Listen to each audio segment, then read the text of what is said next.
राधे राधे, जय श्री कृष्णा। आज है कार्तिक मास का 8वां दिन और मेरा स्नान पूजन वगैरह सब हो चुका है। और हम पढ़ेंगे अब कार्तिक महात्म्य, जो कि आज पढ़ेंगे हम 11वां अध्याय। क्योंकि हमने दो तीन दिन पहले दिन 2 अध्याय कर लिए थे, फिर 5वें दिन 5वां और 6वां कर लिया था।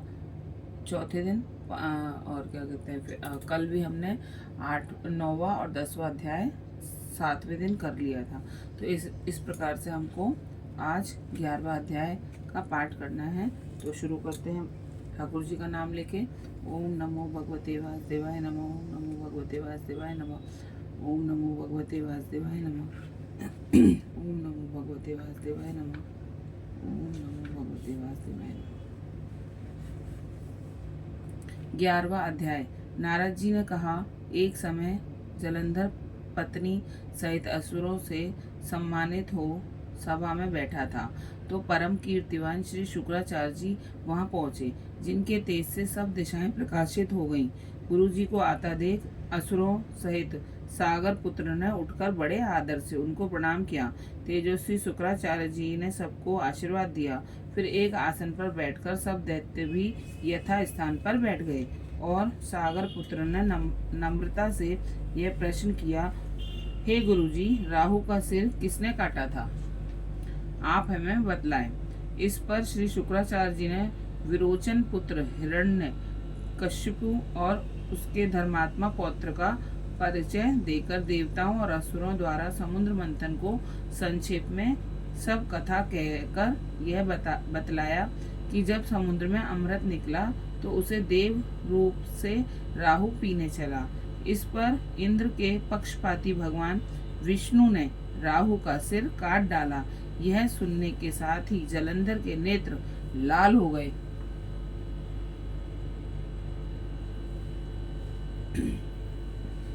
जलंधर के नेत्र लाल हो गए और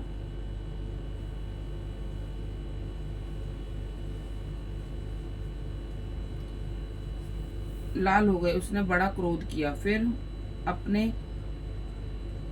धस्मर नामक दूत को बुलाकर गुरु का कहा हुआ सब वृतांत सुनाया और उसे यह आज्ञा दी कि तुम शीघ्र ही इंद्रपुरी में जाकर इंद्र को मेरी शरण में लाओ। धस्मर जलंधर का बड़ा निपुण दूत था। वह शीघ्र ही इंद्र की सुधर्मा नामक सभा में जा पहुंचा और जलंधर के शब्दों में कहा, हे देवताधम, तुमने समुद्र को क्यों मथा और मेरे पिता के सब रत्नों को क्यों ले लिया? ऐसा करके तुमने अच्छा नहीं किया। यदि तू अपना भला चाहता है तो उन सब रत्नों सहित देवताओं के साथ मेरी शरण आ, अन्यथा हे सुराधम, मैं सत्य कहता हूँ कि तेरा राज्य ध्वंस हो जाएगा। इस पर इंद्र बहुत विस्मित हुआ और कहने लगा, पहले सागर ने मेरे भय से सब पर्वतों को अपने कुक्षी में क्यों स्थान दिया और मेरे शत्रु दैत्यों की क्यों रक्षा की? इसी कारण मैंने उनके सब रत्न हरण किए हैं। मैं भी सत्य कहता हूँ कि मेरा द्रोही सुखी नहीं रह सकता। इंद्र की बात सुनकर वह दूत शीघ्र ही जलंधर के पास आया और सब बातें उसे कह सुनाई, जिन्हें सुनते ही वह दैत्य मारे क्रोध के अपने होठ काटने लगा और देवताओं को जीतने के लिए उसने उद्योग आरंभ किया। फिर तो सब दिशाओं तथा पाताल से करोड़ों दैत्य उसके पास पहुंचे। शुंभ निशुंभ सेनापतियों को साथ लेकर जलंधर इंद्र से युद्ध करने लगा। शीघ्र ही इंद्र के नंदन वन में उसने अपनी विशाल सेना उतार दी। वीरों की शंख ध्वनि और घोर गर्जन से इंद्रपुरी गूंज उठी। अमरावती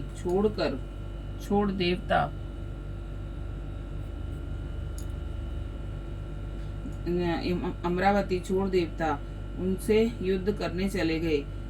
भयानक मार काट हुई। दोनों पक्षों के आचार्य अपने अपने मृतकों को जिलाने लगे। असुरों के आचार्य गुरु शुक्र अपनी मृत संजीवनी विद्या और देव गुरु बृहस्पति द्रोणागिरी से औषधि लाकर मुर्दों को जिलाते रहे। इस पर जलंधर ने अपने गुरु शुक्राचार्य जी से क्रुद्ध होकर कहा, मेरे हाथ से मरे हुए देवता जी कैसे जाते हैं? जिलाने वाली विद्या तो सब आपके पास ही है, फिर यह क्या बात है। इस पर श्री शुक्राचार्य जी ने देवगुरु श्री बृहस्पति जी द्वारा द्रोणागिरी से औषधि लाकर देवताओं के जिलाने की बात कह दी। यह सुनकर जालंधर और भी क्रुद्ध हो गया। श्री शुक्राचार्य जी ने कहा, क्रुद्ध क्यों होते हो? यदि शक्ति हो तो द्रोणागिरी पर्वत को उखाड़कर समुद्र में फेंक दो, तब मेरे कथन की सत्यता प्रमाणित हो जाएगी।